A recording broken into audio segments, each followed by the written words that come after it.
Welcome back to the PPR 1st and 15, where in the Cox Communication Game of the Week, Steel Canyon throttled Mira Mesa 52-35. Coach, the cool thing about this show is when we make a blunder, people let us know. There's no...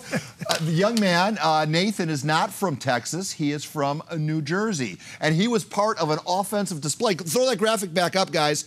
Over 1,100 yards of total offense. Now, when you're a coach, are you excited about your offensive output, or are you disappointed about your defensive abilities? Well, if you're the offensive coach, you're excited about the offensive input. If you're the defensive coach, I think you're pulling your hair out.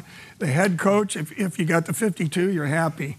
Chris Thompson, who's, I think, he's an offensive coach, right? He's an offensive coordinator. Right. So he's happy with his team's offense of output, probably disappointed. There's going to be some scrutiny of the defensive side of the film. But we're talking about Coach Thompson. What he has done as the heir apparent to Coach Blevins, pretty darn impressive, isn't it? You know, yeah, we got a chance to meet with him earlier. I was very, very impressed with the level-headedness he has towards his program. He knows where he wants to take it. He knows how he wants to get it there, and he's going to get it there. It's a good start, but it's just a start, and he's going to do wonderful things there. You know, you were at your school. You were the iconic figure that needed to be replaced.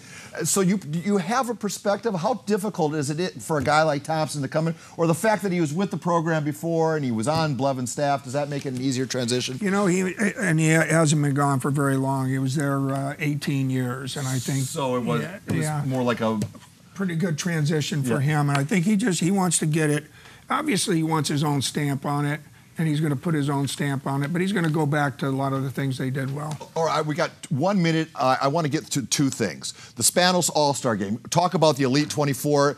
Do we have the graphic of the Elite 24 to throw up? Maybe we don't, but anyhow, explain the 24. Hey, this is the first 24 names that we're releasing for the game. This is the premier elite game. If you're an elite high school football player, senior, you want to be checking for your social media and see if and when you get picked for this game. And we should mention that it's probably going to be 25 because I think a quarterback from the game tonight is going to be getting a phone call, right? You know, he definitely needs to be checking his social media because he stood out big time. All right, so we have to go back to last week in the La Jolla Scripps Ranch game. La Jolla is in victory formation. They jump. The Scripps Ranch jumps over the line, forces the fumble, and they score on the very next play to win. I'm told there's going to be a change as it relates to the victory formation so that you can't jump over and steal the snap like that anymore. Or correct me, do I have that right? Well, let me tell you the rule as I understand it. And if I get it wrong, hopefully the Officials Association will let me know. It's a real football play, and there is not a surrender play.